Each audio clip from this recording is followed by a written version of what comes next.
Hello, today I'll be reading to you Pepito's story. It's about a little boy who always finds himself alone, but he loves to dance. He's different, he's unique, and he's very talented. Let's tune in to see what Pepito's story is all about.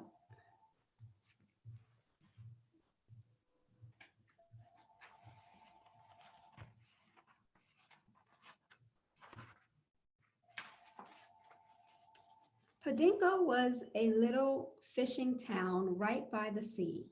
It was a wonderful place to live, especially for children, because there were so many things to do. There was the sea to swim and fish in, the long sandy beaches to dig in, mountains to climb, trees to swing from, and even woods to hide in.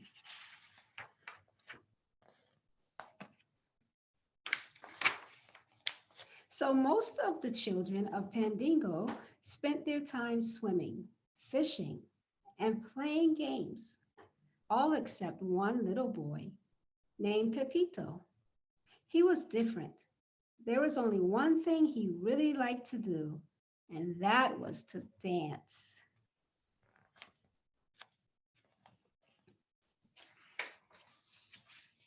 When he was dancing, Pepito felt as if he could be anything at all.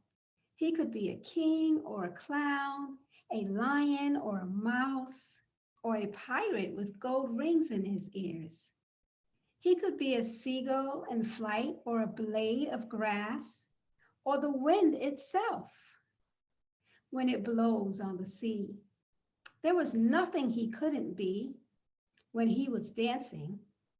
Was it any wonder he loved to dance? But in spite of his dancing, Pepito was not happy. The reason was simple. No one would dance with him, and so he was quite lonely. He made a rather funny sight dancing all by himself, and also the children would often laugh at him. This made him feel even worse, though he tried hard not to show it, and sometimes it was easier just to run away and hide in the woods. See how Pepito runs into the woods to go hide? Very, very afraid to dance by himself. Or on a lonely part of the beach. There he is on the beach all by himself. No friends. There was one person who understood Pepito, and that was grandmother. She was very old and as wise as she was old. When Pepito felt particularly unhappy about being so different from the others and being laughed at, she would take him in her arms and repeat this little rhyme. If every child were like every other, you wouldn't know who was your sister or brother. And if every flower looked just the same, flower would have to be each flower's name. Pepito didn't know exactly what this meant, but somehow it always made him feel better. See how happy he is now with his grandmother?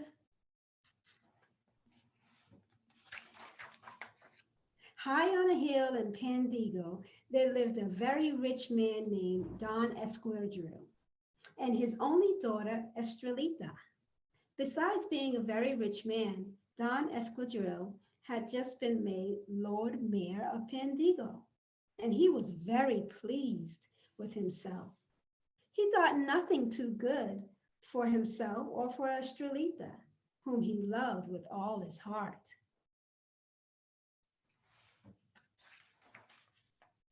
Now, Don Esquerdro was a proud man, and much as he loved his daughter, he decided that it would not do for her to play with the children who lived by the sea and spent their time swimming, fishing, and climbing on the rocks. She was the Lord Mayor's daughter and much too grand for such companions. And since there was no one good enough to play with her, she played with no one at all. Oh man, that must be very frightening to play with no one at all, to not have any friends to play with. Poor little Estrelita, she had all the dolls and toys a girl could desire, and not a soul to share with them. Sometimes she would stand and look out her window at the sea, remembering the good times she had playing with the other children before her father had become Lord Mayor of Pandigo. I bet you have a lot of toys too to play with.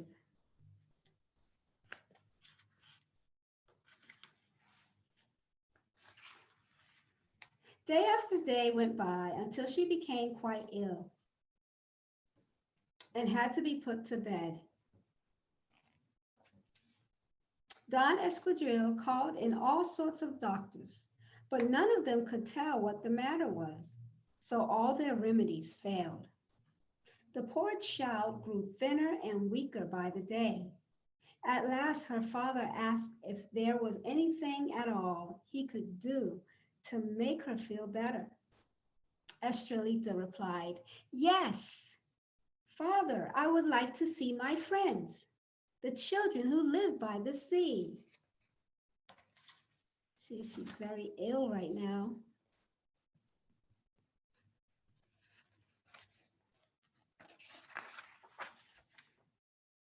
Without further ado, Don Esquadrille set off for the town square. He gathered all the children together and told them of Estrelita's wish. He asked them to come to his house and urged each child to bring some gift to cheer her up. Perhaps if she had a real friend, he said to himself, she would try to get well. See all her friends? What do you think? Do you think she'll get well by seeing all her friends?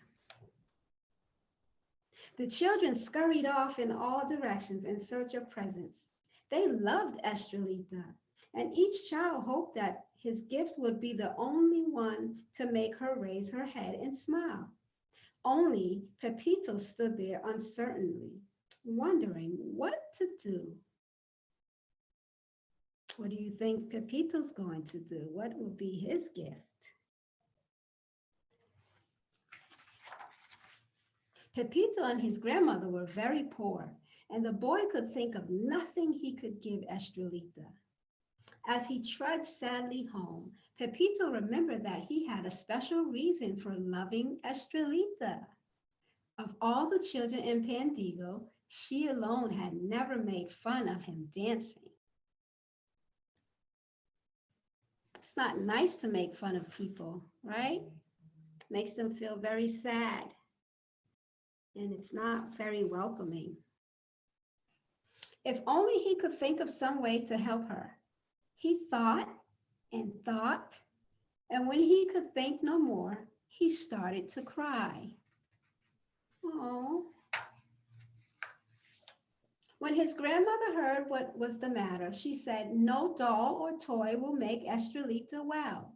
What she needs is something very special, something you alone can give." And taking him in her arms, she repeated the little rhyme. If every child were like every other, you wouldn't know who was your sister or brother. And if every flower looked just the same, flower would have to be each flower's name. This time Pepito nodded, for all at once he had an idea. What do you think his idea is?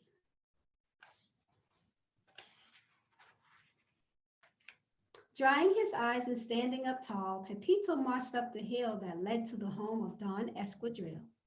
He knocked firmly at the big front door, and soon he was standing in a hall filled with children, all holding in their arms the gifts they had brought for Estrelita.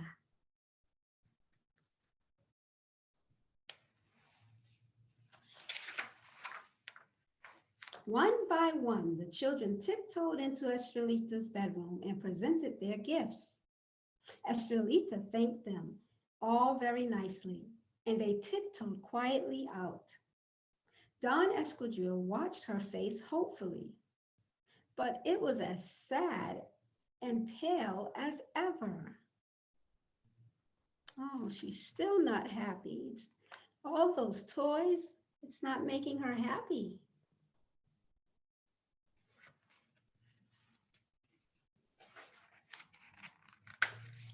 Just then, in walked Pepito, alone as usual. His hands were empty, but he was smiling. He looked at Estrelita, quite lost in the big bed, her little face almost the color of the pillow. His dark eyes glowed with feeling, but he said nothing. Instead, he started to dance. What a wonderful gift that is, huh? No one else brought a dance. Let's see what is going to happen.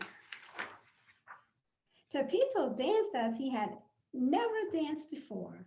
Into his dancing, he poured everything in his heart. The loneliness of the little girl living on the hill, his own loneliness among the other children, his sorrow that she was sick, and his hope that she would soon be well and able to play with her friends again. Wow, he looks like an amazing dancer, doesn't he?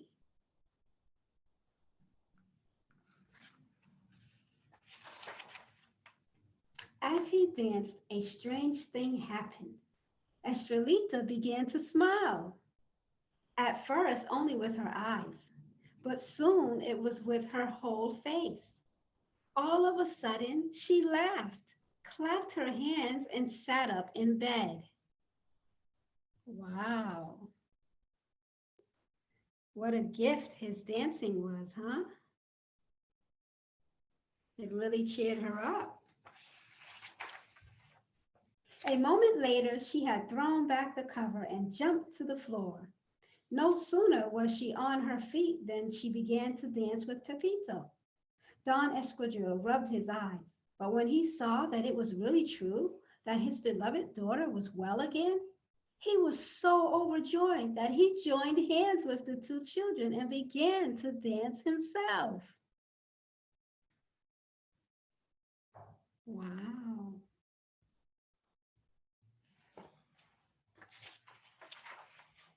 Never had the house on the hill been filled with such joy. The Lord Mayor was happy once more because Estrelita was well, and also because he had learned something, that no amount of presents can take the place of real friendship.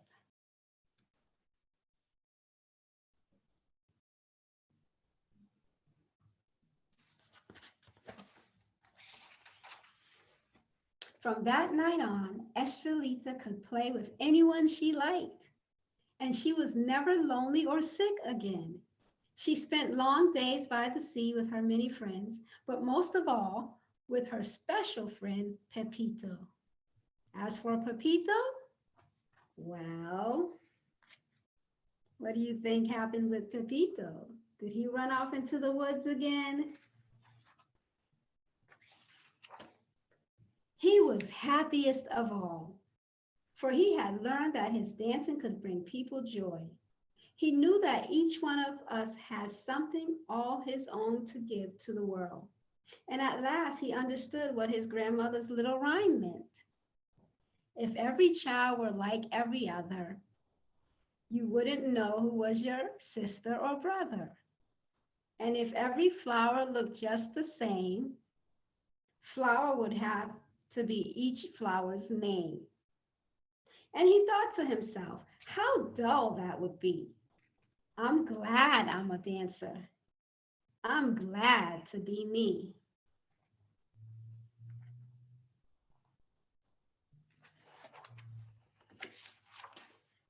That is the end.